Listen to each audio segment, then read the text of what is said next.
Good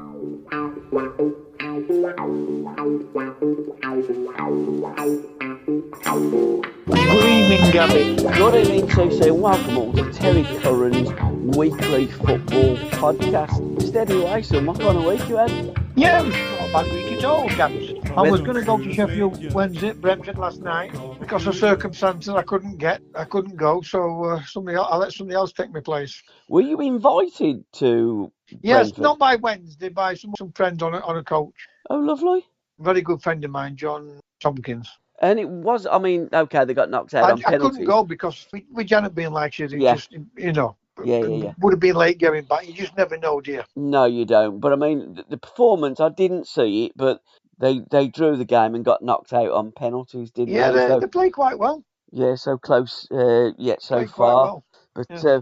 what have you sourced for us, TC, in the Gary Shaw magic moments of the week? Well, I'm going for my team itself, and I'm going for the goal on Friday night for Matt Smith against Portsmouth.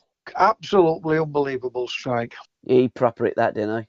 Oh, you knew when he hit it Yeah. where it was going, and you can always tell with the direction of the ball when it's caught perfectly right, and that ball was caught perfectly right. And what a great result for Wednesday. Again, another great result on their trips away from Hillsborough. The form's been better than what it's been at Hillsborough this season so far, hasn't it? 100%. I mean, what you've got to do is everybody's got to give this guy time to build the team he wants, because without a question of a doubt, Roll is a special manager. Yep.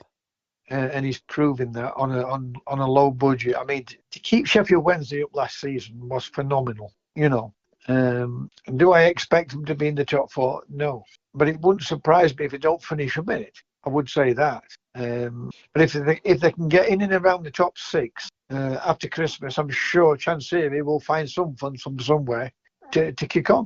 Do you expect him to be at Sheffield in 12 months' time? Well, yes and no. Yeah. And what I mean by that, it's either one or the other. I agree. It's a massive football club. 100%. And I think he's started to fall in love with the club itself. I will say that. But one of the bigger clubs, when I say bigger clubs, I'm on about the Premier League clubs comes in for him. Then Same here, that's why I asked the question. That's, where it becomes very difficult. Because for him to turn it down. Yep. Because everybody wants to be in the Premier League. Yeah. And as you alluded to earlier, what a magnificent job Danny Roll has done up there at Hillsborough. And still doing, like. Absolutely. And again, as you alluded to, T, on a right shoestring of a budget. Let's also say, while we're on Sheffield Wednesday managers doing well, how well's Big Dave doing at Port Vale, Darren Moore? Yeah. I mean, you looked at him last season. You thought he's having another nightmare there. Yeah. Excuse me. What a great turnaround. What a fabulous turnaround. And again, top of the league. Well, he goes to Huddersfield. Yep.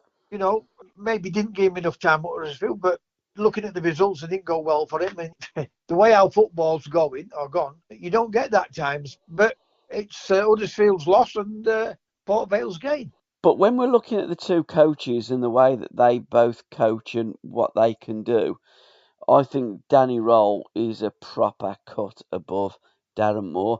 I think Darren's probably found his level in League Two because I think he's quite limited in his approach, in his philosophy, whereas I think Danny Roll is a tremendous young coach stroke manager who could, and let's be honest, Sheffield Wednesday should be in the Premier League. And I think it's not beyond the realms of possibility that he could get Wednesday promoted, if not this season, next season, if a bigger club. And again, I say that with all due respect, because Wednesday, in my opinion, the pride of Yorkshire, when you look at the history of football in Yorkshire, Wednesday have won more than any other club. So Wednesday are a massive, massive club. But it is all about the Premier League, isn't it? Yeah, a massive football club with fantastic support, a massive fan base. Yep, 100%. Going back to what you were saying about Darren Moore, two different types of philosophy of play. Yep.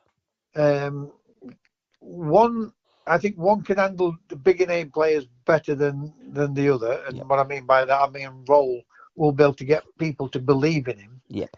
Whether Darren could manage big name players is another different kettle of fish. But then again, I think Darren tries to manage well, not the lesser big players, but he'll go for players that I think he can dictate to. Yeah, I agree. I think that's what his strength is.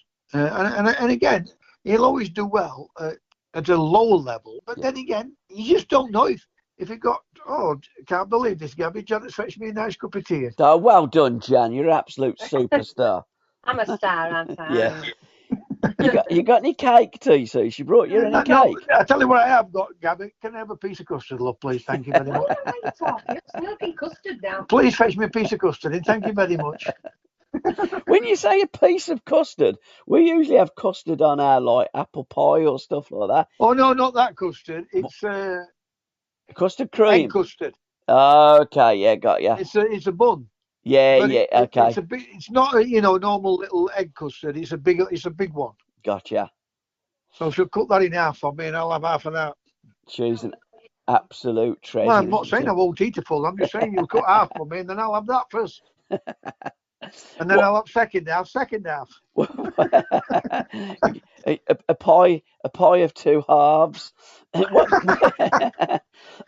What game are you watching tonight, TC? Or are you watching any? Are you buying I've been TV kicked set? into bedroom. Got ya. Because I will not watch Currans. Well, I don't even watch. Yeah, I know what you're saying. He never has it off. That I'm Emmerdale fan. Yeah. Pathetic. I've got Villa and Crystal Palace on, and it's great to see young Adam Wharton on a football pitch. I'm a big fan of him. What's the game like? Villa I are know they're losing. getting beat 1-0. Yeah, losing 1-0. I didn't see the first few minutes. There was a technical problem, so I didn't see the first few minutes. Eze scored, but he has gone off what looked like a slight pull to his hamstring. Again, a big fan of Eze. But I love this kid, Adam Wharton. I wish Southgate would have played him at the Euros last summer. But again, if he's my kind of player, he wouldn't be Gareth Southgate's kind of player.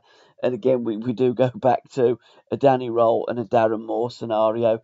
Different managers like different kind of players. I'm not saying one's right, one's wrong, but I know what team and what players I'd like to watch. My magic moments, T. I've picked a few, as I usually do. The one that I picked was the Sheffield Wednesday boy. I looked in, I thought, oh my days, what a strike. When you hit the ball like that, it's only going one place, as you rightly say. Borja Sainz brace for Norwich City against Middlesbrough. Great goal. That kid looks an absolute talent, and Villa have just scored their 1-1. Equalised. John Duran, would you believe he's got his start Arsenal's today? gone 1-up, and Newcastle's gone 1-0 up. Blimey, what a minute to score, 22 minutes, and they're all scoring goals.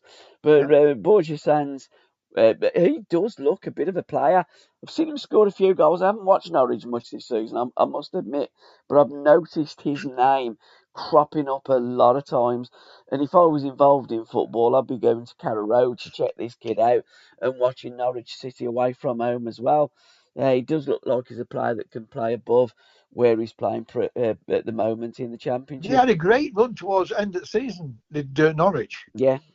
Again, they fell off a little bit and, then got their second win a little bit too late. But I do think they've got some decent players, and I think Norwich will be there or thereabouts for promotion this season. Might not be automatic, but certainly a dark horse through the playoff system. And Cole Palmer, what a pass. Oh my God, did you see what a pass? No, I thought, no. Oh dear. I watched him again the other day. He looks different class altogether. Again, he played for England. He didn't particularly have a good game, but I just think Cole Palmer is such a fantastic football player. He gets in any team in the world for me. I think the kid's world class. I love to watch him play. And that, I mean, I remember Jasper Carrott saying with Glenn Hoddle, and there was a line where it's Hoddle's found God, and Jasper said that must be a pass. Well, you're looking at Cole Palmer's pass. I mean, it would have found God. It was just sublime. I think the pass of the decade. I think it was We that can good. ruin any footballer what plays for England. I've seen Absolutely, far too many 100%. great footballers what we produce, but for some unknown reason don't produce it for the country. Not they don't produce it, but they don't play the system what suits them. Yeah, absolutely. Adam Wharton sadly has gone down with an injury as well. I hope the kid gets back up because I think he's a massive talent. I mean, But he Palmer's has been what, carrying an 21, injury. 22? About 21, yeah. Southgate saying he wants to protect him. From what?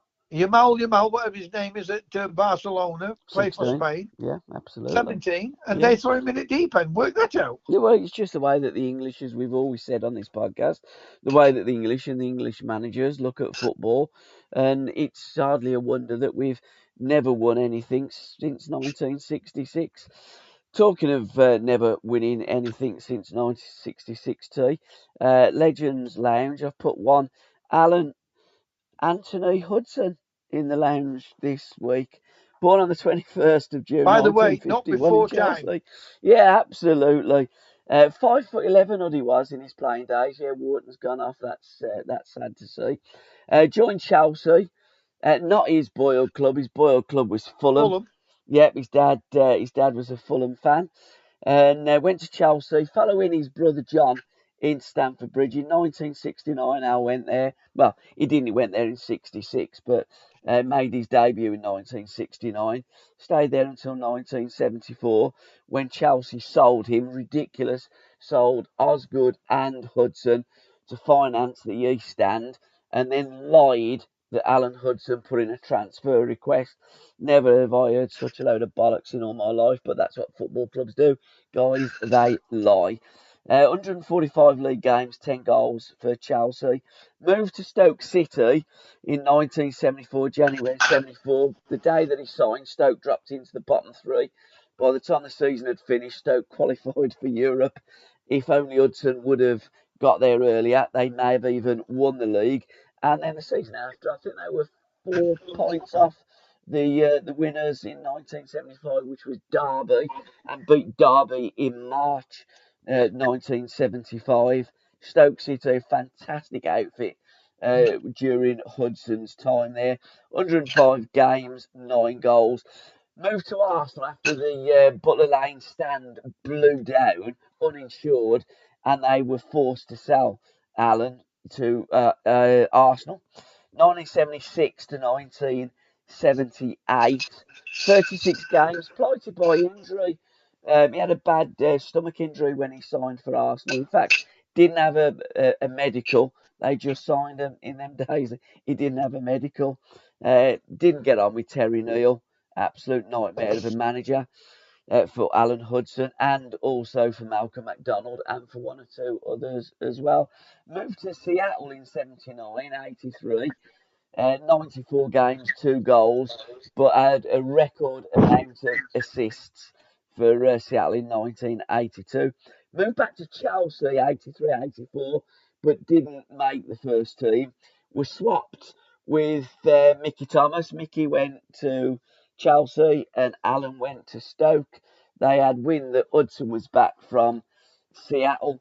He stayed there from 84 to 85, making 39 league appearances without scoring. I was never a great scorer of goals, but a tremendous maker of goals. And in that season, the 83-84, it was the great escape. We've done a podcast of that great escape that year, which ended in the boys going to Tampa Bay, and that was another of Alan Hudson's influences, getting the lads over to America.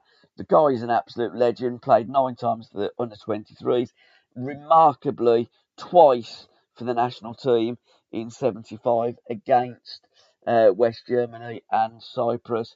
And we have covered all of Alan's career in Hood at 50 and My Life, My Music. Absolute genius, legend, inspiration. And for the life of me, I don't know how and why Alan gets such stick from some of the morons that support Chelsea Football Club. Well, he's going to get that because he does criticise them, and that is entitled to do that. Yeah. You know, he does make a statement that they owe him money, which if they do, and I do not disdoubt doubt him, that they do owe him money. 100%.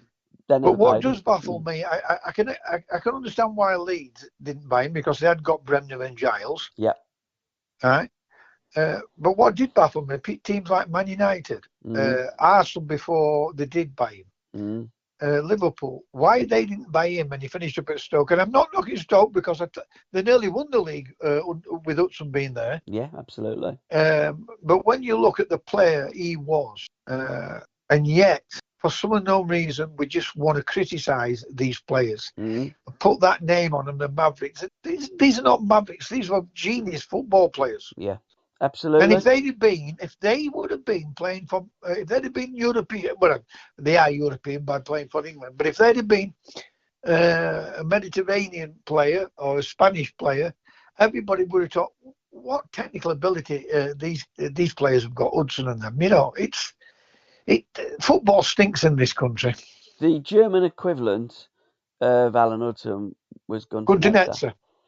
Absolutely. And Alan Hudson was equal to any player on the planet during his playing days. It's just incredible. Any player, any midfield player, absolutely, any midfield player throughout the world. It's criminal how the idiots that run our national game don't get like Joe Biden. I mean, they're entitled to their opinion, but of course they are. Yeah, rise above it. He could have played in the Brazilian team. He could have played in the Italy team. He could have 100%. played in the French team. Yeah. When Platini and them were playing, just a genius football player. Yeah. Go beyond calling them idiots, because at the end of the day, they're entitled to the opinion. Yeah.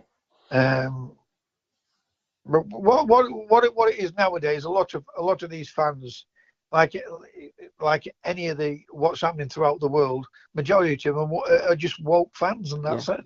Absolutely. But I was referring more to the management, the idiots that didn't pick him, because if you've got a player like that, how do you not pick Hudson, Curry, I won't call them idiots, Bowles, I call them what they are. George, yeah. Corrupt and liars. Yeah, absolutely. But Alan Anthony Hudson, what a superstar, and what a great bloke as well. So, yeah, utterly unbelievable. But there you go. That's English football. And as I've said before many times on this podcast, it isn't that surprising that we've never won nothing, given what we do with our football players. And no show from Madrid players at the Balon d'Or. What was your take on that? Classless? Gabby, no surprises me anymore. I don't think this is a great Real Madrid team, do you? Personally, no. I think they're the most overrated team in Europe. I mean, they can win football matches. Yeah, they did, and I mean they got out. They got absolutely trounced against Barcelona. Yeah, they did. Yeah. I mean, if you remember, did you watch the game? I didn't see it. I did watch the game, and I could not believe the amount of times Mbappe was offside, and Thomas were going mad about it. Yeah, but what I did say to him, I said, Tom, sometimes you're offside, not because you're running offside, and you're not looking along the line, because somebody like him is looking along the line, and he has that blistering pace to even give it a fraction. But you cannot afford to give it a fraction in modern day football. It's whether the midfield player can see the ball, see him, knowing he's going to make that run. And if it's played it early enough, he's not offside. Yeah, 100%. And that's what, fans like our Thomas doesn't quite see. Did Bellingham play? Yes. How did he play? They were not poor. They're just Barcelona.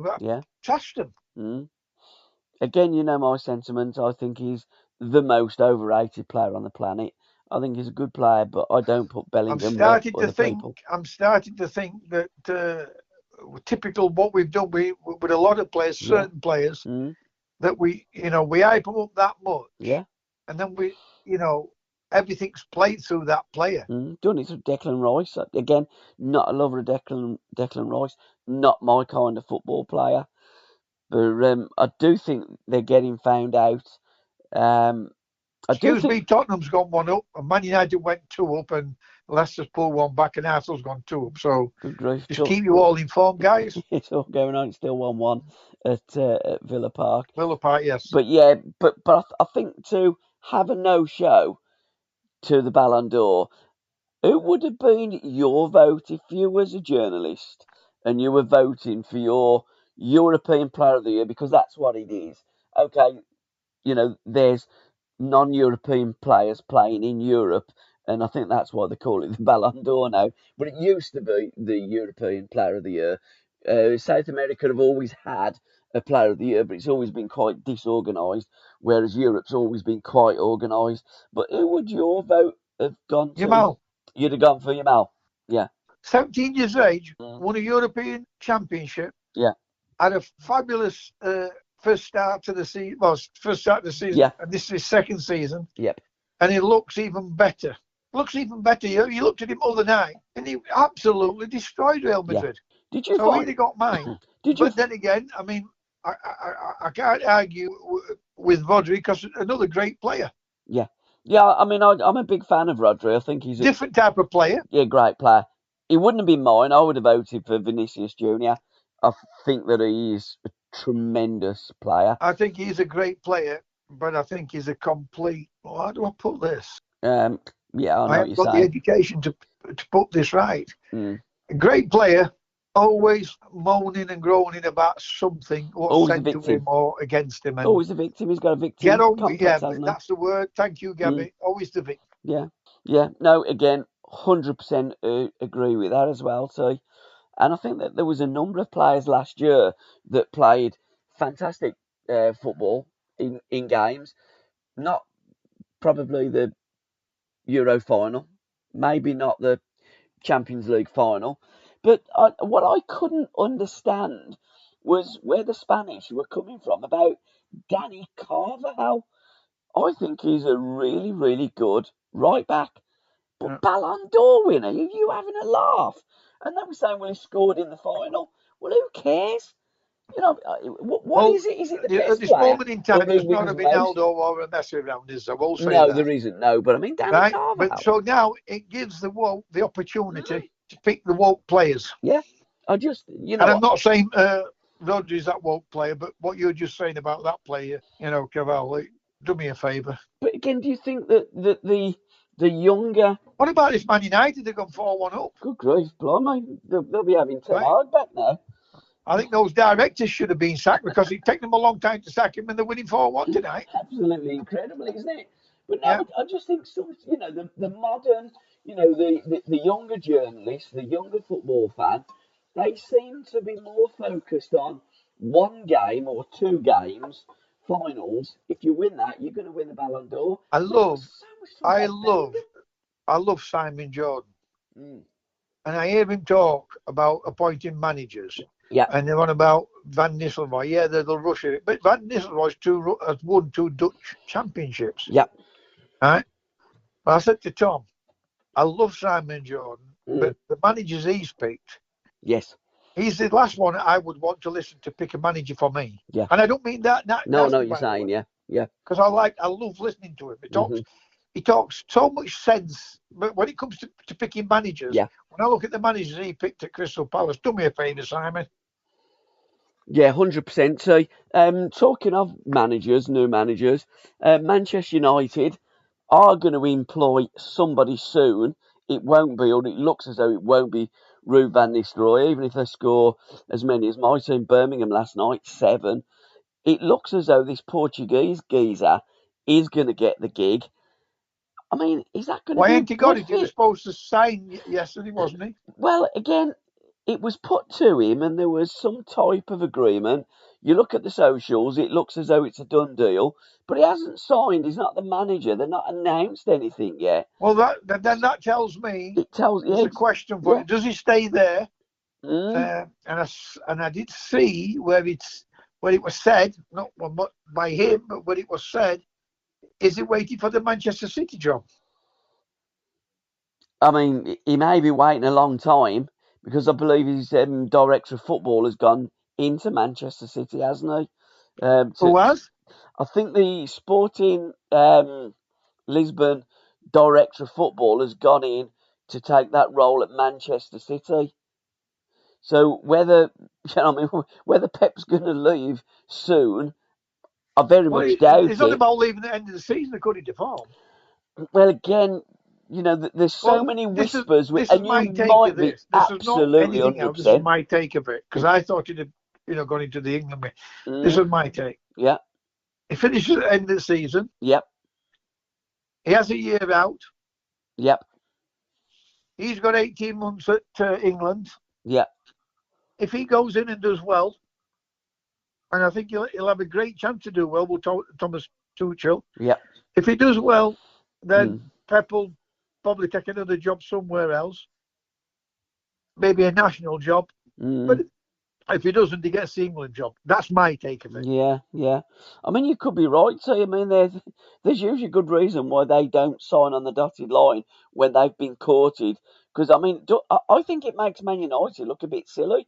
They sacked Ten Hag, and then they're still waiting for the replacement. And if this fella does turn them down, I mean, what does that say about the recruitment and the management and the directorship of Manchester United, biggest club in England? I Well, mean, come on, I act would like find it. that very, very strange. Same here. But Same here.